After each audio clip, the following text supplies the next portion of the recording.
기도하겠습니다. 하나님, 오늘도 하나님께서 명확하게 우리에게 주시는 그 규례와 법도의 의미를 깨달아 알게 하여 주시옵소서. 그냥 복받기를 원하는 한 불쌍한 영혼으로서 말씀을 받는 것이 아니라 이미 애굽으로부터 구별하셨고 성별하시며 세우신 제사장 나라의 제사장들에게 주시는 하나님의 명확한 법이라는 사실을 깨닫고 주여 이 법을 벗어나는 순간, 이 법이 무너지는 순간 우리의 존재도 없어지고 사라질 것이라는 분명한 사명감과 긴장감을 가지고 오늘의 말씀을 받게 하여 주시옵소서.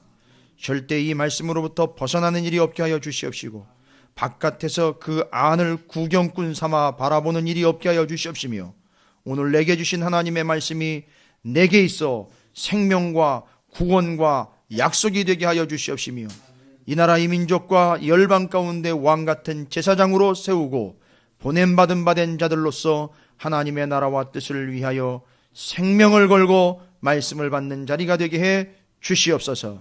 세상의 것이 아닌 하나님의 것, 제사장 나라, 하나님의 나라를 마음에 품고 주님 다시 오실 때까지 이 귀한 사명과 뜻을 그 삶 또 그 자리에 새겨 하나님의 뜻이 그 말씀 그대로 우리를 통하여 이루어지게 하여 주시옵소서. 주의 말씀을 기대합니다. 하나님의 불이 그 성막 안에 성소 안에 꺼지지 않음과 같이 오늘도 활활 타는 하나님의 불 곧 하나님의 말씀이 우리를 뜨겁게 하며 우리의 삶을 비추는 하나님의 역사와 능력이 되게 하여 주시옵소서. 함께 말씀을 나눌 때에 부족한 종을 하나님께서 십자가 뒤로 감추어 주시옵시고 오직 여호와의 영광, 하나님의 영광, 하나님의 말씀 예수 그리스도가 드러나게 하시고 주의 영광이 나타나는 자리가 되게 해 주시옵소서. 함께하게 하심을 감사하옵고 함께 은혜 받는 소망의 자리로 역사하시고 구별하여 주심을 감사하옵고 사랑이 많으신 우리 구주 예수 그리스도 이름으로 간절히 기도 올리옵나이다. 아멘. 할렐루야. 옆에 있는 분 축복하도록 하겠습니다. 뭐라고 축복하시느냐 하면 늘 우리가 축복했던 거죠. 당신은 제사장이 맞습니다 라고 축복하시기 바라겠습니다. 자, 중요한 겁니다. 제사장이 말씀을 받으면 그건 무조건 다 법인 거예요. 이해가 되십니까?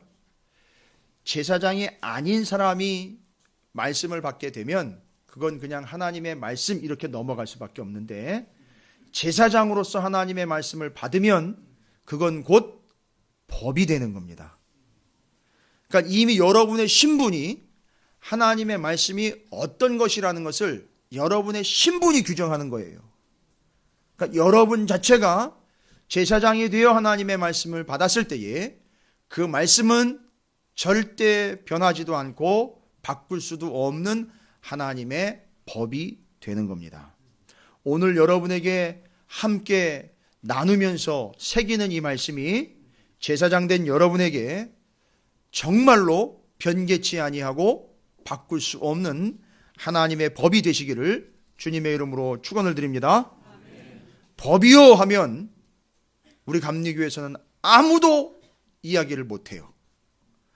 법이요 이러면 어느 누구도 토를 못 달아요. 하물며 한 교단의 법도 그럴진데 하나님의 법은 더 강력하고 더 온전한 줄로 믿습니다.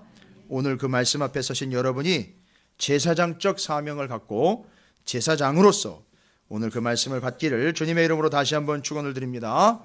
예. 자, 제가 그림을 좀 하나 좀 봐야 되는데요. 여러분의 이해를 돕기 위해서 준비되셨나요? 집사님 제가 어제 부탁한 거 좀 한번 띄워주시면 감사하겠습니다. 예. 자, 지난 수요일 금요일에서 요즘 계속해서 우리가 제사장 나라 하나님 나라를 위해서 묵상하고 있는 내용들로 이제 연결점이 되기 때문에 오늘 말씀이 레위기가 정리가 되면서 반드시 짚고 넘어가야 되는 거기 때문에 바로 확인을 좀 해보도록 하겠습니다. 블랙 오벨리스크 띄워주시면 제가 좀 같이 설명을 하고 나누도록 하겠습니다. 블랙 오벨리스크예요. 블랙 리스트가 아니에요. 오해하시면 안 됩니다. 블랙 오벨리스크. 아수르의 유물인데, 일단 그림이 나오기 전에 제가 좀 설명을 먼저 드리겠습니다. 여러분께서 제가 이미 수요일이나 금요일을 이제 몇 번 말씀드렸어요. 물론 저는 가보지 못했습니다만, 영국의 대형 박물관에 유물관이 아주 잘 정리가 되어 있습니다. 근데 갔다 오신 분들이 소상하게 이야기를 해준 바에 의하면 그 아수르관서부터 시작을 해서 5대 제국들의 유물들이 잘 정리가 되어 있습니다. 대형 박물관에. 여러분 다 한 번씩 다녀오시게 되시기를 축복합니다. 끼지 않는 듯 이렇게 저를 쳐다보시거든요. 그 들어가면 그 제국들을 위한 제국들의 유물들을 수집을 해가지고 잘 만들어 놨다고 해요. 역시 영국이에요. 또 그 이전의 그 역사상 영국들이 이렇게 여러 나라를 또 지배했기 때문에 그런 일들도 있었지만, 순서대로 아수르, 바벨론, 페르시아, 헬라, 로마관이 순서대로 정해져 있대요. 그게 알고 봤더니만 거기 다녀온 분들이, 특히 이제 성도님들 중에서는 놀란 게 뭐냐면, 그 유물관들을 일일이 다니면서 본 결과 그 유물들이 전시가 된 그 방들마다 아수르, 바벨론, 페르시아, 헬라, 로마가 성경에 그대로 순서대로 나오더래요. 그래서 거기 가서 박물관에 가가지고선 그걸 구경하고는 뭘 확인을 했느냐면, 세계의 역사를 확인한 것이 아니라 아수르, 바벨론, 페르시아, 헬라, 로마가 하나님의 손 안에서 들고 나고 했던 성경의 역사를 확인하는 기회가 됐다는 데 있어서 은혜를 받고 왔다는 거예요. 자, 이 세계 열방의 제국들이 들고 나는 건 세계사라고 할 수 있습니다. 그런데 다니엘서나 성경에 보면 이 제국들이 일어났다가 넘어졌다 하는 역사를 누가 주관을 하고 있느냐 하면 바로 하나님이 주관을 하고 계신다는 거예요. 그래서 출애굽기에 온 세계가 다 내게 속하였나니 그러나 너희는 제사장 나라가 될지다 라고 하나님이 이스라엘에게 말씀하신 거예요. 제사장 나라가 되는 거예요. 너희는 제국이 아니라 뭐가 되는 거다? 제사장 나라가 되는 거다. 그 가운데 첫 번째 방인 아수르관에 블랙 오벨리스크라고 하는 유물이 있습니다. 원래 오벨리스크라고 하는 것은 여러분 특강 시간 아니에요. 성경 얘기 드리는 거예요. 목사님, 다른 목사님들 얘기하는 거 이렇게 얘기를 하면서 특강 아닙니다. 절대 아니에요. 이걸 이해를 하느냐 못하느냐 오늘 말씀의 관건이에요. 아수르관에 들어가 보면 오벨리스크라고 하는, 여러분 이게 생소하지만 오벨리스크는 뭐냐면 원래 애굽 제국이요. 애굽이라는 나라가 태양신을 숭배하기 위하여 만든 일종의 탑이에요. 기념비입니다. 그 스타일로부터 여러 제국들이 그걸 이용을 했어요. 그걸 도용을 해왔습니다. 근데 아수르관에 들어가 보니까 이게 블랙 오벨리스크라고 해서 판을 이렇게 촬영을 해가지고 그냥 따놓은 건데, 이것도 원래는 기둥 모양으로 해서 사각뿔로서 탑처럼 이렇게 높이 세우는 기념비예요.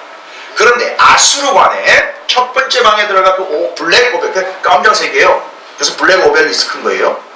그래서 거기 참 재미있는 장면이 하나가 발견이 됩니다. 이건 성경을 아는 사람들은 다 알 수 있는 거예요. 성경을 제대로 알았다면. 그러나 모르는 사람들은 이게 뭐지? 단순히 고대 역사라고나 하고 넘어갈 수 있는데, 이게 성경에 나와 있는 얘기가 그 블랙 오벨리스크에 기록이 됐더라는 거예요. 대형 제국 박물관에 그 아수르관에요. 그리고 여기 우리가 주목해야 될 장면은 바로 이 장면입니다. 이게 아수르의 왕이에요. 아수르의 왕인데, 살마네셀이라는 왕인데, 그 왕 앞에 머리를 조아려 조공을 갖다 바치고 예의를 갖추고 있습니다. 이건 거의 신하보다도 더 밑에 있는 수준으로 왕의 발 앞에 머리를 조아리고 우리는 당신의 종입니다 라고 받으십시오 라고 내 절을 받으시고 우리의 공물을 받으십시오. 그래서 우리가 이 왕께 우리의 조공을 바칩니다 하는 거예요. 근데 이 사람이 누구냐 하면 여러분 이미 수요일과 금요일날 참석하신 분들은 아실 거예요. 이 사람이 바로 북이스라엘의 아합 왕을 치고 그 다음 왕으로 등장한 예후라는 왕이에요. 성경에 나온 왕이에요. 그러니까 이 이야기는 성경에 나온 얘기예요. 그냥 역사 이야기가 아니라 성경에 나온 얘기라고요. 세상 사람들보다 더 빨리 그리스도인이요 이스라엘 사람들이라면 다 알고 있는 얘기, 이미 알고 있는 얘기예요. 바로 무슨 얘기냐면 아수르의 황제에게 예후 왕이 조공을 갖다 바치면서 우리나라를 좀 잘 봐달라는 거예요. 무슨 얘기입니까? 이 당시에 전 세계에 권력을 쥐고 있는 게 누구였느냐 하면 아수르였습니다. 아수르에게 갖다 조공을 바치면서 예후 왕이 고개를 조아리면서 절을 하고 공물을 갖다 바치고 있는 거예요. 조공을 갖다 바치는 겁니다. 이게 열왕기서에 나와 있는 내용입니다. 여러분 예후라는 왕에 대해서 이미 제가 말씀을 드린 바 열왕기서에 나와 있는 예후 왕의 특징은 뭐냐 하면 아시죠? 예레미야서를 연구하면서 요나답이라는 인물과 연결이 돼서 예후가 그 전 왕인 아합 하면 누가 또 떠오르죠? 이세벨이에요. 이 아합과 이세벨 두 부부가 온 이스라엘을 난장판으로 만들어놨습니다. 이유는 뭐냐 하면 바알 신앙을 도입을 하면서 온 나라를 바알을 섬기는 나라로 쑥대밭을 만들어 놓은 거예요. 그러니까 온 나라에 바알을 섬기는 산당과 바알 제사장들이 득식을 하고 있었던 때입니다. 이때 예후가 등장을 합니다. 예후가 등장을 해 중요하게 해결한 일이 뭐냐면 바로 그 바알 신앙을 갈아엎는 거였었어요. 아주 중요한 거예요. 정말 잘한 거예요. 하나님이 약간의 기대는 것이었던 것 같습니다.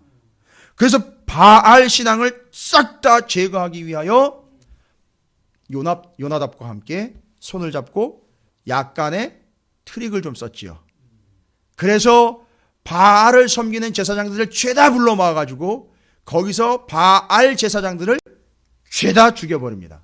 싹 제거를 해버려요. 정말 잘한 거예요. 자, 그러면 이것 잘한 것하고 지금 이것이 완벽하게 대비가 되고 있어요. 자, 어떤 의미입니까? 여러분, 성경 몇 구절 가지고 은혜 받았다고 큐티식 하지 마시라고 제가 말씀드렸어요. 잘 보십시오. 여기서 어마어마한 성경의 대원칙들이 발견이 되는데 보시면 바알 제사장, 우상을 섬기는 제사장을 싹 다 제거한 것은 잘한 일이에요. 뭐로써 잘한 것이죠? 하나님만을 섬기려고 했던 것. 누구의 자세가 바로 그 자세죠? 제사장들의 자세예요. 그런데 하나님을 그렇게 섬기려고 했던 건 칭찬받아 마땅하지만 잘 보십시오. 누구를 쫓아가고 있느냐 하면 정치적인 현실에서는 아수르 왕을 따라가고 있다는 거예요. 뭔 얘기입니까? 적당한 선에서는 신앙이 원칙이 되는데 정치적인 권력이나 돈이나 어마어마한 거대 세력 앞에서는 하나님의 이름을 드러내기가 조금 창피한 거예요.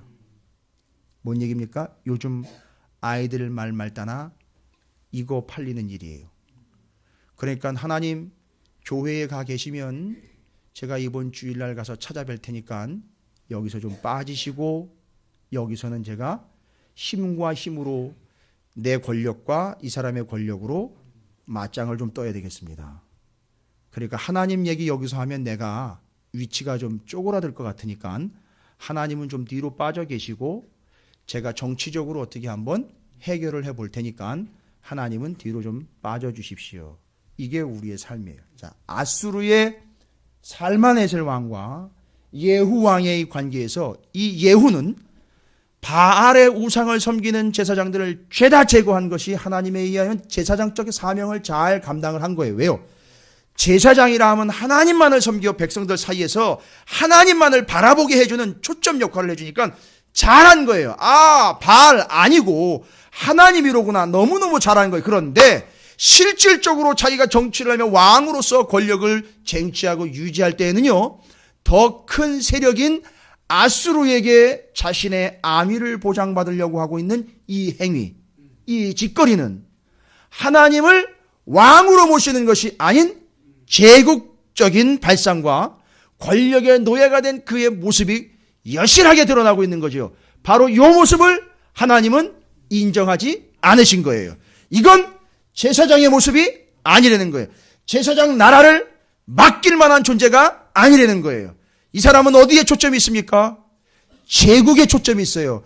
힘 길러서 우리도 언젠가는 누구처럼 되기를 원하니까 아수르처럼 되기를 원한다는 거예요. 여러분, 이게 교회인가요? 여러분, 이게 성도인가요? 아니요. 내가 비록 먹을 게 없고 가난하고 쓸 돈이 비록 없을지언정 나는 하나님의 영광을 드러내는 제사장적 삶을 살아가야지라는 게 우리의 본분이 돼야 되는데, 창피해가지고 어디 가서 얘기도 못해. 나는 하나님 믿는다고, 예수님 믿는다고 얘기도 못해. 왜? 돈이 없으니까, 권력이 없으니까. 아니요. 돈과 권력은 제국이에요. 그걸 통해서 하나님을 전한다? 아니요. 하나님은 그걸 원하신 게 아니에요. 자, 이게 아합의 대를 이어서 무언가 되어가는 듯한 기대를 품었다가 하나님이 좌절하시게 된 이유입니다. 예후가 여전히 제국적인 성향, 힘센 것, 돈 많은 것을 쫓아가고 있다는 겁니다. 예, 불을 켜주십시오. 이것에 대해서 성경에서는 분명히 얘기하고 있습니다. 열왕기하 10장 28절에서 29절까지 이렇게 얘기합니다. 예후가 이와 같이 이스라엘 중에서 바알을 멸하였으나 이스라엘에게 범죄하게 한 느밧의 아들 여로보암의 죄, 곧 베델과 단에 있는 금송아지를 섬기는 죄에서는 떠나지 아니하였더라. 잘 보십시오. 바알 신앙을 제거하는 것은 제대로 했는데 문제는 뭐예요? 여로보암이 단과 베델에다가 자기들 개인적으로 하나님께 제사한답시고 금송아지를 섬기는 제단을 만들어 놨어요. 근데 그게 뭔 상관이 있습니까? 잘 보십시오. 제국주의적 성향을 버리지 못하고 나라를 제국 만들려고 하는, 거기에 제국의 황제가 되고 싶어하는 예후의 마음이 여기 드러나 있는데, 무슨 이유에서인지 여로보암이 단과 베델에 예루살렘 성전 말고 또 다른 제단을 세웠어요. 아십니까? 북이스라엘과 남유다로 나눠졌을 때 북이스라엘의 여로보암이 남유다의 예루살렘에 있는 성소로 북이스라엘 사람들이 내려갈까 봐 두려워, 내려갔다가 안 올라올까 봐 두려워 북이스라엘에다가 예루살렘에 필적한 단과 베델에다가 금송아지 우상을 세워놓고 여기다 절하고 제사하면 하나님에게 예배하고 제사하는 것과 똑같이 쳐주겠다라고 제단을 두 군데에다가 임의로 세웠어요. 그리고 너희들 내려가지 말아라. 예루살렘 가지 말아라. 여러분, 이걸 또 이해하려면요, 제사장 법에 대한 근본적인 이해가 있어야 돼요. 제가 여러 번 설명드렸어요. 광야에서는 위치가, 이스라엘 백성들의 위치가 성막을 중심으로 삥 둘러섰기 때문에 제사 드리러 오는 게 쉬워요. 그런데 가나안 땅 들어가면 온 산지 사방으로 다 흩어져 살기 때문에 예배 드리러 성소로 온다는 건 쉬운 게 아니에요. 그래서 레위인들을 지파별로 파송을 한 거예요. 레위인이란 말이에요. 제사장들이요. 그래서 이 나라는 제사장 나라라는 거예요. 근데 이런 배경적인 설명이나 이해도 없이 성경을 이해하다 보니까 막 중구난방이고 난리가 났어요. 막 자기 멋대로 지 멋대로 해요. 막 마치 그때 상황처럼인 거예요. 그리고 하나님의 제사장 나라의 법칙을 가지고 살아가는 것 인정합니다라고 해서 받아들여 주신 게 뭐냐 하면, 평상시 때는 너희 지파에 파송된 레위인들이 집례를 하고 1년에 3번 정해진 절기엔 반드시 어디로 올라와라, 예루살렘에 올라와 제사를 드려라. 그러면 내가 그 제사를 받고 너희는 어떤 나라라는 걸 내가 인정해 줄 테니까, 제사장 나라라는 걸 인정해 줄 테니까, 제국 아니고 왕국 아니고 제사장 나라가 되기 위해서는 1년에 3번 꼭 올라와서 하나님이 왕이라는 것과 하나님의 제사장 나라라는 신분을 잊지 않도록 3번 반드시 예루살렘에 올라와서 제사를 드리고 가게 했단 말이에요. 그런데 여로보암은 이걸 막아버린 거예요. 이걸 막았다는 거예요. 그래서 단과 베델에다가 나름대로의 제단을 세워가지고 거기서 제사하라고 이스라엘 백성들이 내려가지 못해, 예루살렘으로 가지 못하도록 막은 거예요. 심지어는요, 아주 중요한 겁니다. 심지어는 여로보암이 무슨 짓까지 했는지 아십니까? 제가 열이 받아서 그래요. 이놈의 인간 때문에 제가 너무너무 복잡하게 설교를 지금 제대로 된 거 설명하기도 바쁜데 잘못된 거를 고쳐가지고 말씀을 전해야 되니까 제가 2번을 얘기를 해야 되잖아요. 짜증나는 건 아닌데 정말 정이 안 가는 인물이에요. 이 인간 때문에 제가 설명 들어갑니다. 그래서 단과 베델에다가 제단 세워놓고 무슨 짓을 했느냐 하면 성경에 이런 얘기도 나와 있어요. 북이스라엘이요. 열왕기상 12장 31절에 그가 또 산당들을 짓고 레위 자손 아닌 보통 백성으로 제사장을 삼고. 무슨 짓을 했는지 아세요? 레위인이 아닌 사람이 왕한테 가가지고 여보시오 왕, 그거 제사장 내가 한번 해볼게요. 이러면 해보라는 거예요. 이랬다니까요. 단과 베델에다가 엉망의 단을 세워놓고 심지어 그걸 섬기는 제사장을 누굴 세웠느냐 하면 레위인이 아니라 일반 사람이 원하면 해주겠어요. 그것뿐이 아닙니다. 그거 똑같은 내용이 열왕기상 13장 33절에 뭐라고 나와 있냐면 다시 일반 백성을 산당에 제사장으로 삼되 누구든지 자원하면 그 사람을 산당의 제사장으로 삼았으므로 34절에 이 일이 여로보암 집의 죄가 되어 그 집이 땅 위에서 끊어져 멸망하게 되니라. 싹 다 몰살을 당하고 이 아합의 가문, 여로보암의 가문 대대로 다 단이 대가 그냥 끊어지는 거예요. 아시죠? 북이스라엘의 왕조가 9개 왕조로 집안이 다 몰살당하면서 쿠데타가 일어나 가지고 왕조가 뒤집힌 거. 그래서 여로보암이 끊어진 거예요. 근데 이게 계속 영향력은 남아 있어요. 그럼 뭐라고 얘기하냐면 바로 예후도 여로보암의 길로 갔다라고 이야기를 해요. 그럼 뭘 이야기하는지 아세요? 여로보암처럼 사악한 인간이었다가 아니라 여로보암이 한 짓이 뭐예요? 단과 베델에 임의로 제단을 세웠고 거기다가 지 멋대로 제사장을 세웠어요. 여러분, 그런데 여러분 아시다시피 제사 드릴 때 제사장이 다른 불 가지고 제사 드렸다가 나답과 아비후 사건 아시죠? 죽었어요. 그죠? 그런데 지금 아예 다른 사람을 제사장으로 세웠잖아요. 죽었다는 얘기가 안 나와요. 이건 뭐죠?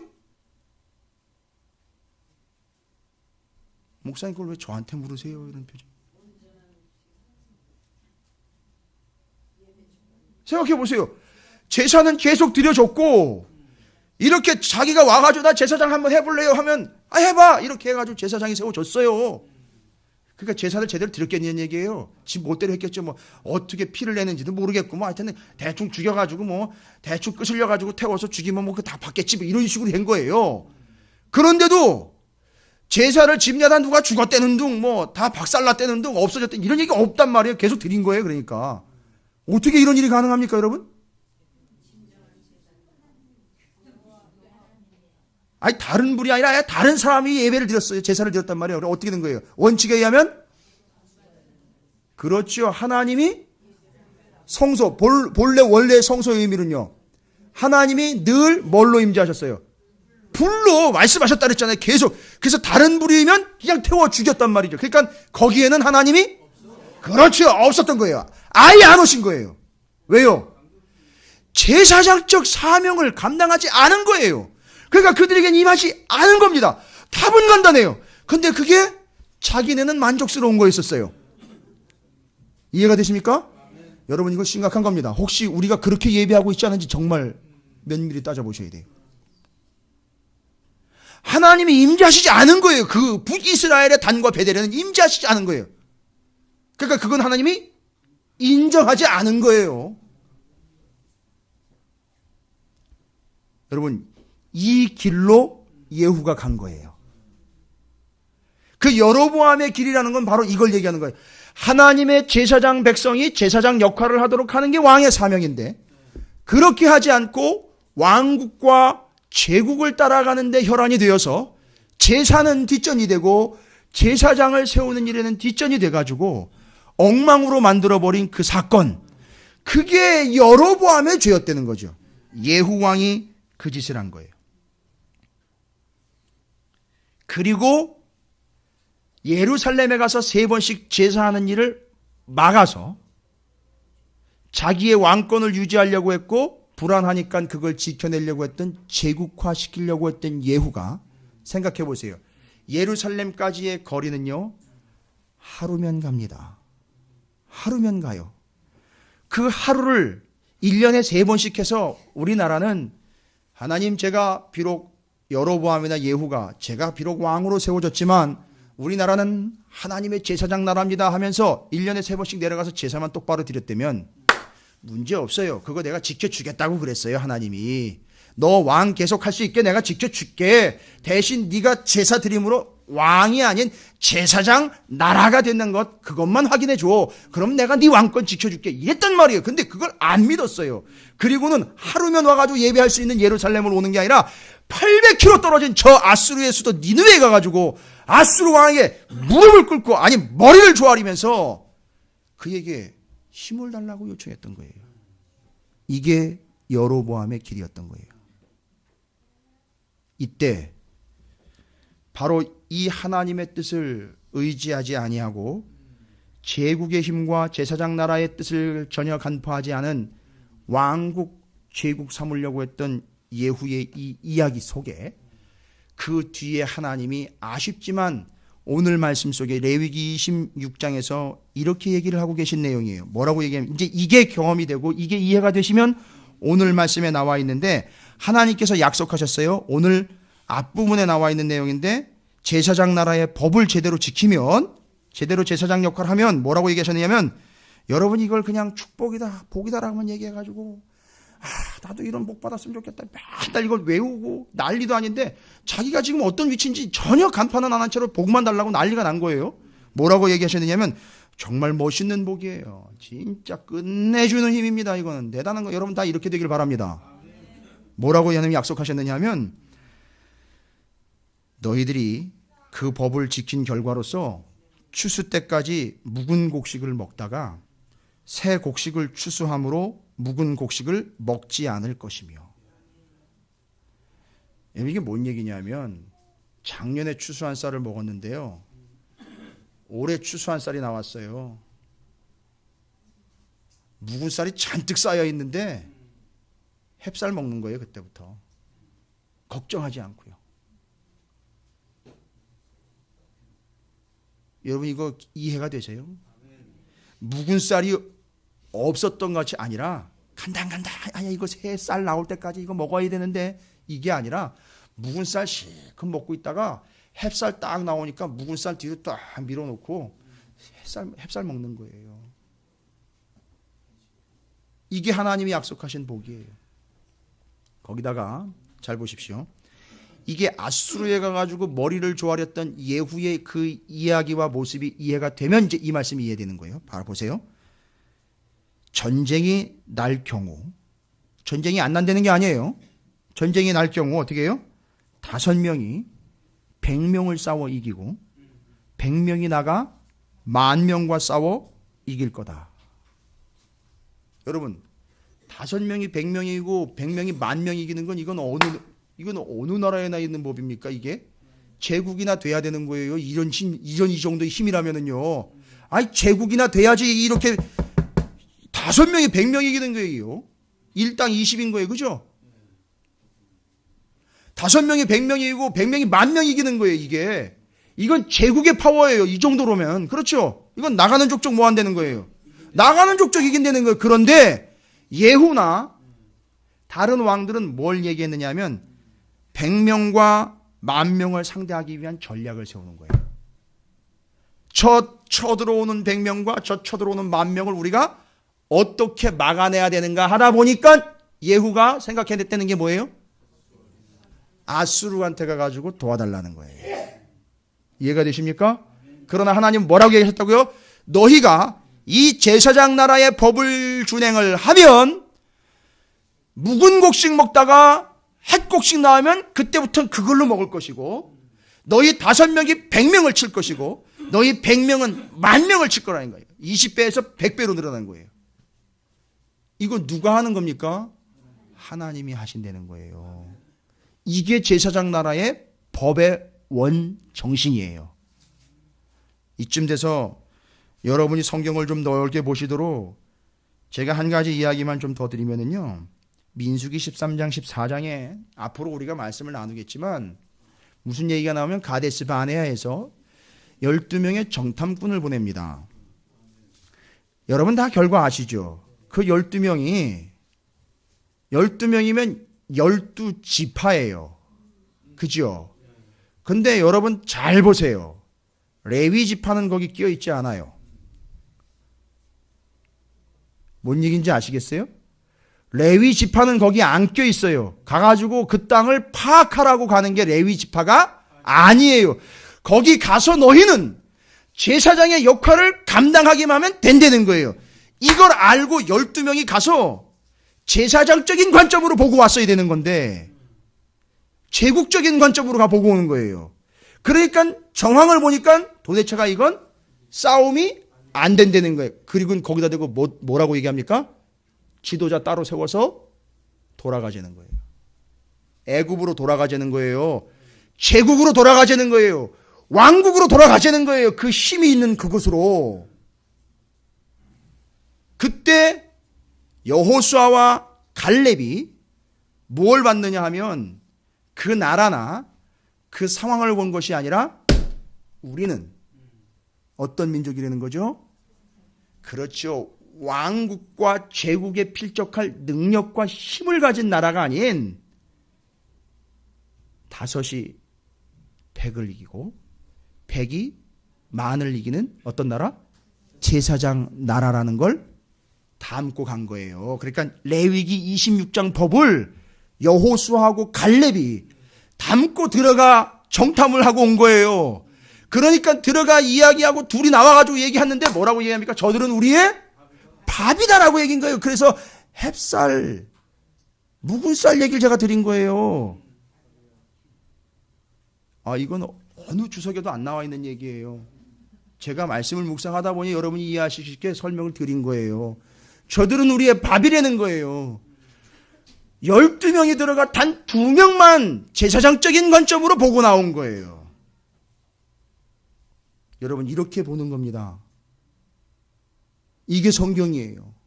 여호수아와 갈렙은 레위기 26장을 탐독을 하고 들어간 거예요. 그리고 제사장으로서 들어간 거예요. 누구를 대신해서요? 레위 지파를 대신해서 여호수아와 갈렙이 들어가 레위 곧 제사장의 관점으로 보고 온 거예요. 그러나 나머지 10명은요. 제국의 관점으로 보고 온 거예요. 이해가 되십니까? 이거예요. 이 사건이 바로 가나안 땅 들어가 온전하게 세워지지 못한 이스라엘의 제사장적인 사명이 제대로 갖추어지지 않은 채로 그 땅에서 오합지졸되어 버린 전조 역할을 지금 해주고 있는 거예요. 자, 그러면 이제 이 모든 배경 속에서 오늘 레위기 26장이 이해가 돼야 되는 거예요.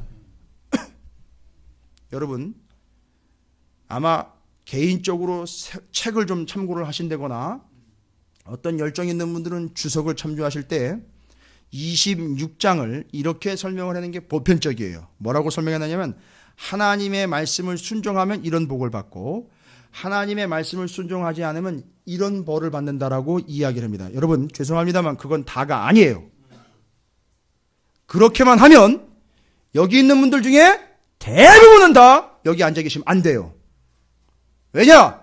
거짓말이니까요. 말씀대로 안 살았는데도 멀쩡해요. 그리고 어떤 사람은 말씀대로 열심히 살려고 하는데 여전해요. 그러면 여러분 다 믿지 말아야 돼요. 이딴 식으로 만약에 이 말씀을 정리를 한다면요.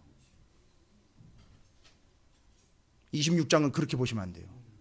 여러분 개인적으로, 인간적으로, 세상적으로 받고 싶은 대로 받는 게 26장이 아니에요. 26장의 이 법은요, 여기 분명히 나와 있죠. 내 규례와 계명이라고 나와 있죠. 이건 그냥 하나님의 법이 아니에요. 이건 정확하게 얘기를 드려야 돼요. 제가 좀 전에 지금까지 얘기 드린 거예요. 어떤 법입니까? 정확하게 하면 제사장법이에요. 제사장 나라법이에요. 제사장들이 지켜야 되는 법이고 제사장 나라가 지켜야 되는 법이에요. 일반 사람 아니에요. 제사장이라는 전제 조건 하에 이걸 들어가야 돼요. 제사장이라는 거예요. 여러분, 그래서 제가 말씀 시작하기 전에 어떻게 축복했어요? 당신은 제사장이 맞습니다. 다시 한번 축복하세요. 이제 26장을 이렇게 해서 여러분이 받으셔야 되는 거예요. 자, 여러분 옆에 있는 분 축복하시기 바랍니다. 당신은 제사장이 확실히 맞습니다.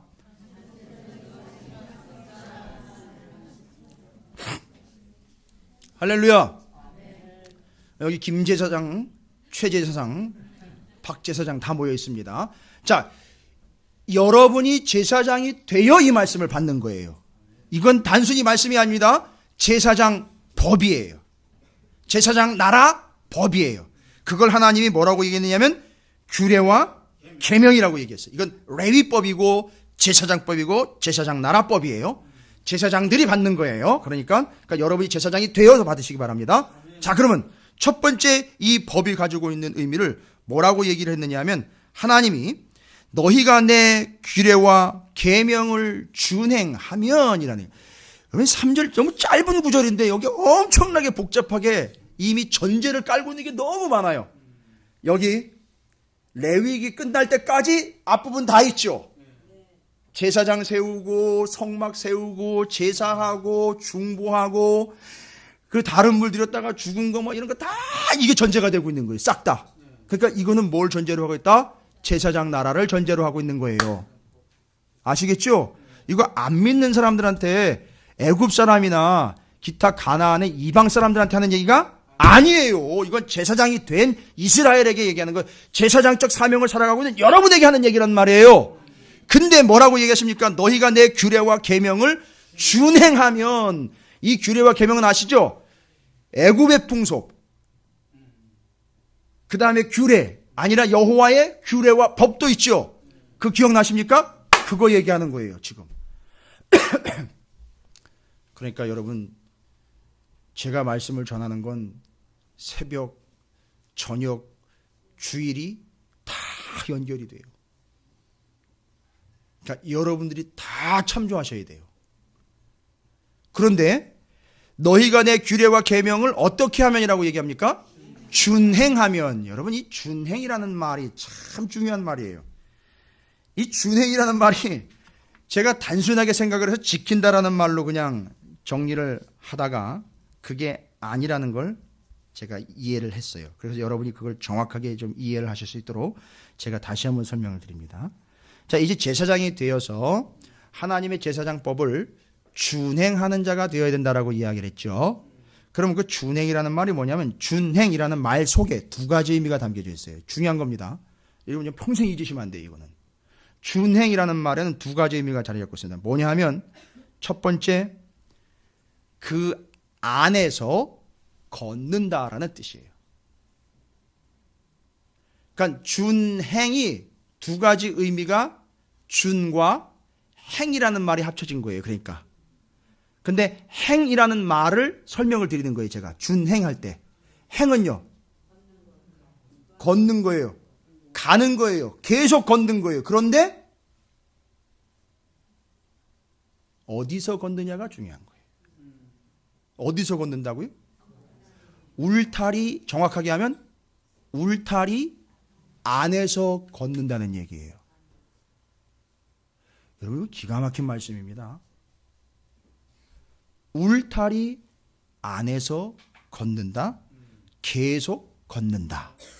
두 번째 의미는요, 그 울타리가 무너지지 않도록 지킨다, 사수한다라는 뜻이에요. 그 준, 지키는 거예요. 자, 그래서 준, 지킨다, 행, 걷는다. 그래서 그 하나님의 규례와 계명을 지킨다, 그 안에서 계속 걷는다. 그게 뭐라 그랬어요? 그 규례와 법도가 계명이 무슨 법이라 그랬어요? 제사장법이라 그랬죠. 제사장 법 안에서 계속 걷는 거예요. 그걸 지켜 행하는 걸 그렇게 표현했어요. 그 안에서 걷는 거예요. 절대 그거를 벗어나서 다른 데서 걸어 다니면 안 되는 거예요. 경찰 출동해요. 그 제사장법 안에서 계속 걸으면서 지키는 거예요. 할렐루야. 그리고 두 번째는 지킨다는 거는요. 지킨다. 뭘 지키는 거예요? 그 울타리가 무너지지 않도록 지키는 거예요. 그러면 이 준행이라는 말은 두 가지죠. 그 울타리가 뭐였었어요, 아까? 제사장 법이잖아요. 그게 무너지지 않도록 지키는 거예요. 그러면 아까 예후는요. 그 울타리를 벗어난 거예요. 그리고 그걸 지키지 못한 거예요. 그러니까 그 울타리가 뭐가 된 거죠? 무너진 거예요. 그렇죠. 잘 생각해 보세요. 그것 하나님이 우리에게 주신 제사장들에게 주신 제사장 법을 규례와 계명이라고 얘기했는데 여러분 짜증이 막 날 것 같아요. 예전에는 맨날 하나님은 뭐 지키라 그러고 막 하라 그러고 막 시키기만 하고 막 안 지키면 뭐 어쩌고 안 지키면 어떤다 그러고 짜증 날 정도예요. 목사님 막 이렇게 얘기하는 분들을 좀 봤어요. 좀 자유롭게 좀 두면 안 되냐고. 알아서 할 텐데. 아니요. 알아서 하시라고요. 자유롭게. 어디 안에서요? 그 울타리 안에서요. 이제 정리가 되는 거예요. 레위기장 26, 27장 오니까 울타리는 뭘 이야기하는 거예요, 여러분? 울타리 레위법인데 제사장법인데 울타리를 쳐놓으면 어떤 효과가 있어요, 여러분? 막아주잖아요. 그리고 또 근본적으로 우리가 이제 제사장의 신분을 이야기할 때 그 제사장은 어떻게 하는 게 세상과 그렇죠. 그 구별 보호라는 게 그 울타리 때문에 되는 거예요. 그러니까 여러분이 그 안에서 계속 그걸 지켜가면 여러분은 어떤 존재가 되는 거죠? 구별된 존재가 되는 것이고 보호받는 존재가 된다는 거예요. 할렐루야. 그러니까 이걸 지켜야 되느냐 말아야 되느냐를 가지고서 늘 고민을 해요. 그게 아니에요. 여러분이 사는 법이에요. 여러분이 목숨을 부지할 수 있는 방법이에요.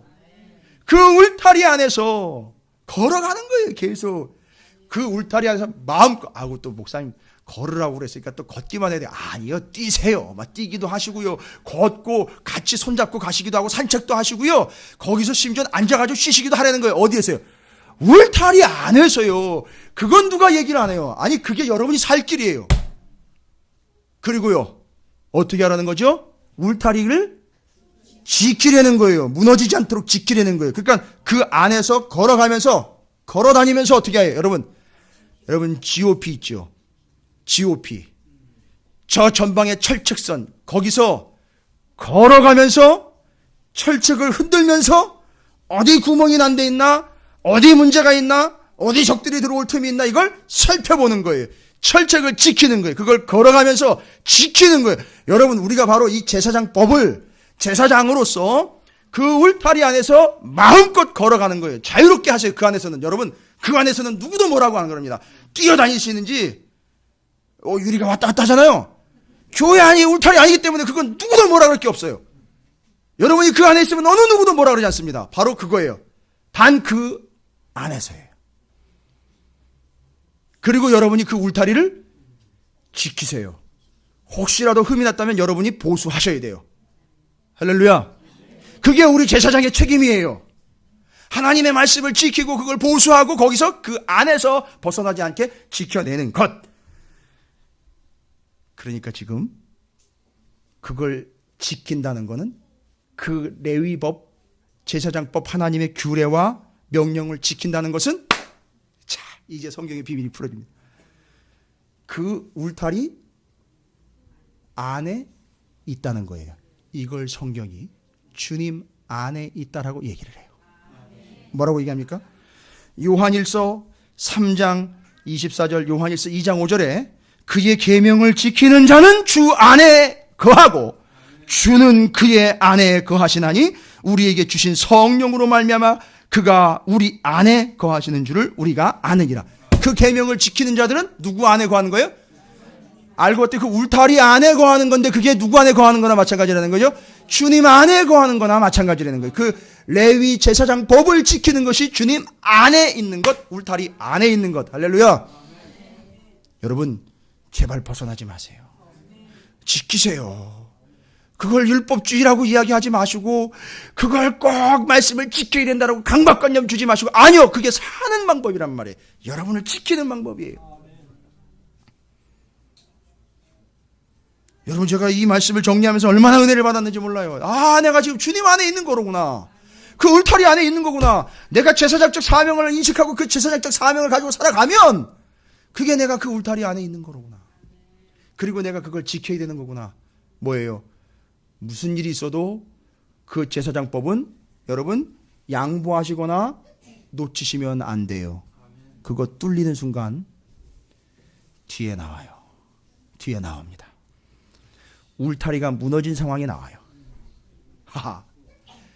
야, 하나님 대단하신 분, 정말 기가 막힙니다. 이 말씀을 깊이 함께 나누다 보면 여러분이 그 울타리가 무너진 상황을 하나님 뭐라고 얘기하시는지 아세요?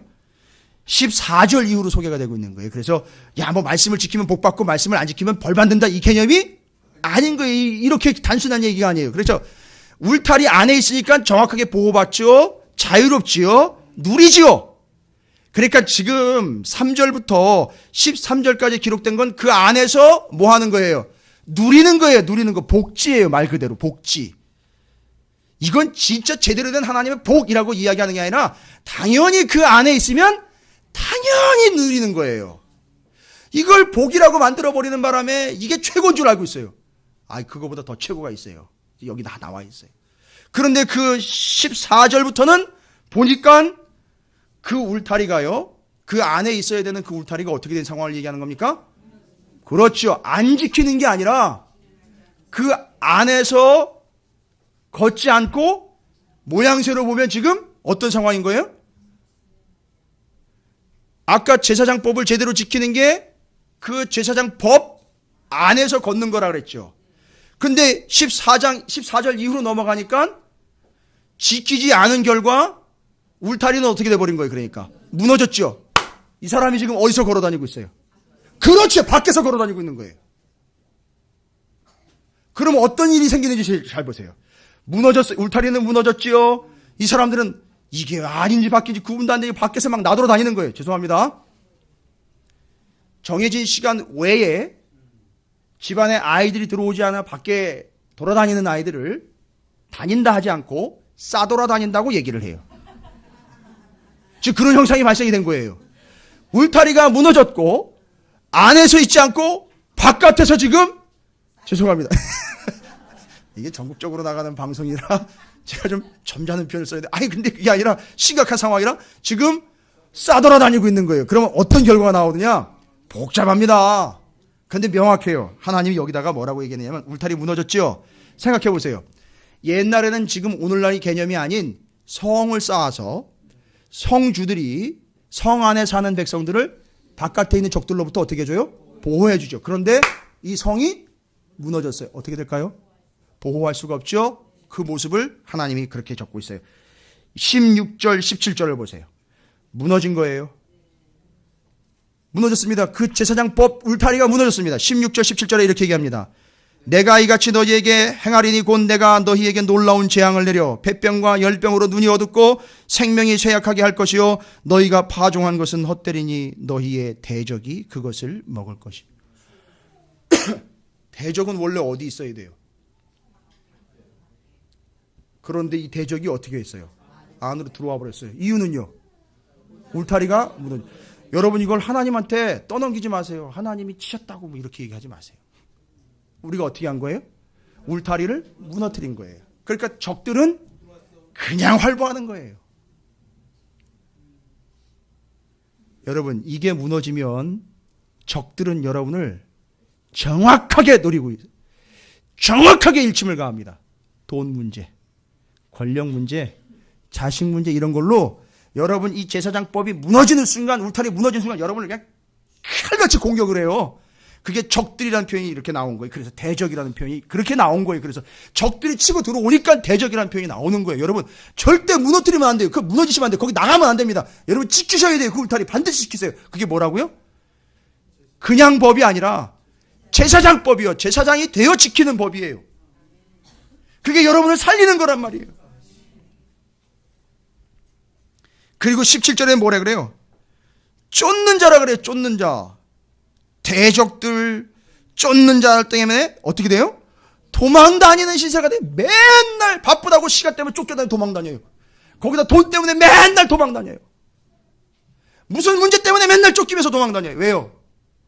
울타리가 무너졌기 때문에 대적들이 계속 공격해 오는 거예요. 자, 이건 하나님이 이렇게 처참하게 만들어버리겠다가 아니라 이미 너희들이 무너뜨린 울타리, 그 무너진 울타리를 타고 넘는 대적들이 침입해 들어오는 걸 이야기하고 있는 거예요. 여러분, 자연스럽게 그렇게 돼버려요. 여러분, 담임 목사가 잔소리한다고 생각하지 마세요. 그 레위법, 제사장법을 반드시 지키셔서 울타리를 치시고 그 안에서 마음껏 활보하세요. 그 안에서 계속 산책도 하시고 그 안에서 뛰어다니세요. 마음껏 노시라고요. 그게 보호받는 비결인 거예요. 거기다가요, 저 뒤로 가보세요. 뭐라고 나와 있는지 아세요? 들짐승까지 나와요. 이놈의 들짐승들은 또 어디 있어야 되는 거예요? 저 숲속에 있어야 되는데, 이놈의 들짐승들까지 울타리 무너진 걸 보고는 어떻게 해요? 난리가 나는 거예요. 들어와가지고 다 박살내고 작살내는 거예요, 그냥. 그리고 이제 성이 무너졌으니 이 사람은 안에 있는 것도 아니고 무너져 버리니까 이건 그냥 다 바깥에 있는 거나 마찬가지. 그러니까 그게 바깥에서 걸어다니는 게 돼버리니까 공격의 대상이 될 수밖에 없는 거예요. 들짐승, 대적들. 25절 보세요. 또 나와요. 25절에 또 나옵니다. 만일 내 형제가 가난하여 그의 기업 중, 죄송합니다. 25장이었습니다. 26장. 바깥으로 넘어갈 뻔했네. 25절입니다. 내가 칼을 너희에게로 가져다가 언약을 어긴 원수를 갚을 것이며 너희가 성읍에 모일지라도 너희 중에 연병을 보내고 너희를 대적의 손에 넘길 것이며. 성읍에 모였는데도 연병이 와요. 성읍에 모였는데도 대적이 들어와요. 뭔 얘기예요? 터는 성읍 터인데 다 무너져 버린 거니까 다 들어오는 거예요. 터만 남은 거죠.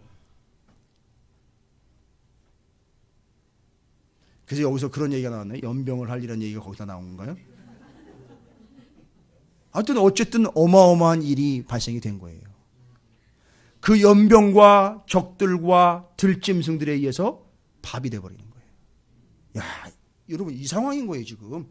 그러니까 단순히 하나님을 판단해가지고선 하면 그냥 살려주고 안 하면 막 치시는 그런 하나님이 아닌 거예요. 결론적으로 지금 우리가 다 자처한 거예요. 우리는 뭔데요? 신분이 제사장인데 제사장법을 지켜 그걸 울타리 만들어야 돼. 그 안에서 마음껏 뛰어다니라고 그랬는데 그게 안 된 거예요. 36절입니다. 36절에 하나님 뭐라고 해요? 너희 남은 자에게는 그 원수들의 땅에서 결국 어떻게 돼요?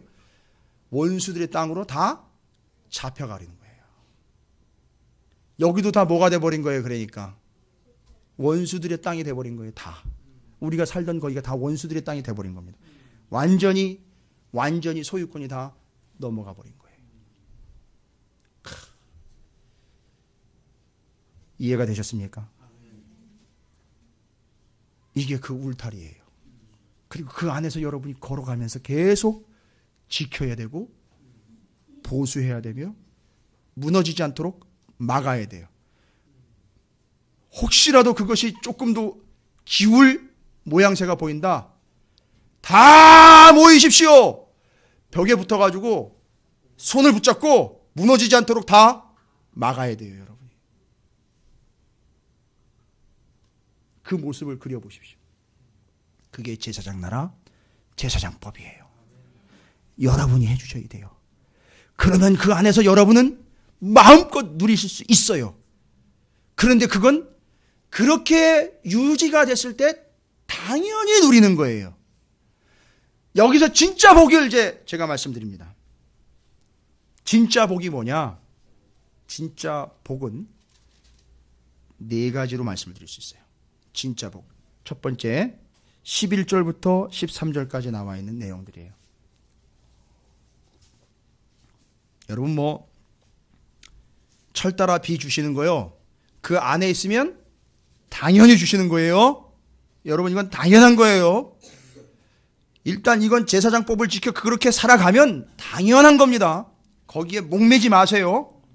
그런데 진짜 복이 뭐냐 하면 그 안에서 그렇게 살아가면서 자신들을 돌아보는데 감사합니다 하나님 진짜. 이렇게 나오는 게 첫 번째 진짜 복입니다. 11절 내가 내 성막을 너희 중에 세우. 울타리 쳤지요. 울타리 쳤는데 그 안에다가 하나님 뭐 세운다는 거죠? 성막 세운다는 거예요. 하나님이 우리와 함께 하신다는 거예요.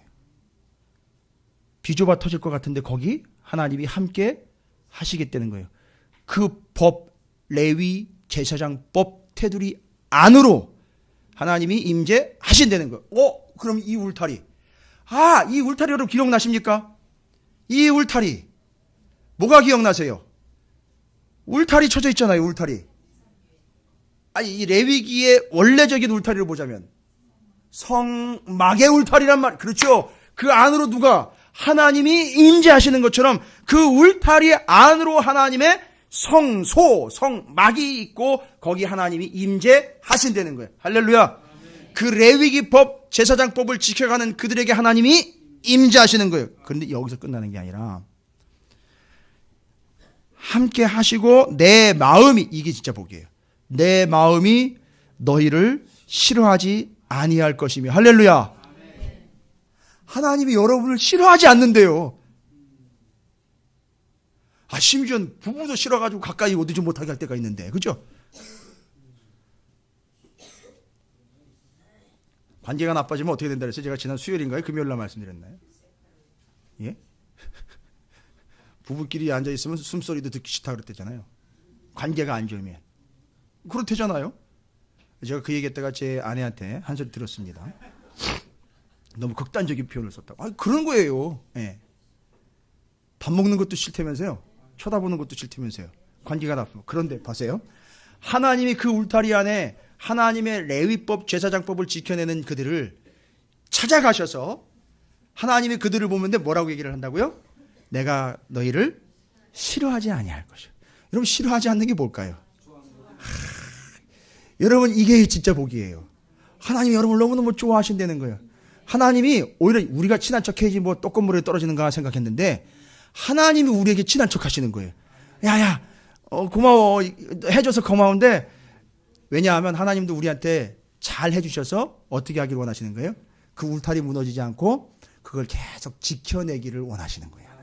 그러니까 왜요? 하나님이 그게 너무너무 좋잖아요. 그 관계가 계속 유지되고 하나님도 제사를 받으시고 예배를 받으시니까 하나님도 손해보는 게 아니에요. 그러니까 우리가 그렇게 살아가는 걸 너무너무 좋게 여기셔서 싫어하지 아니한다. 여기는 애틋함이 묻어 있어요. 나 너 좋아해. 나 너 진짜 좋아. 이렇게 얘기하시는 거예요. 여러분 옆에 있는 분 축복하십시오. 뭐라고 축복해요? 하나님이 당신을 너무 좋아하신대요 라고. 부럽습니다. 이렇게 축복하신 거라고.